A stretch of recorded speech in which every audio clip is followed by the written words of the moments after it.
Assalamu alaikum. In this video, how to crop only on a single layer in Photoshop. Let's begin. First of all, open your document.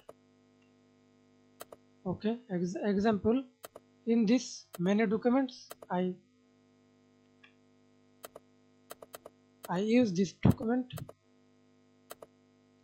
I use this crop this image.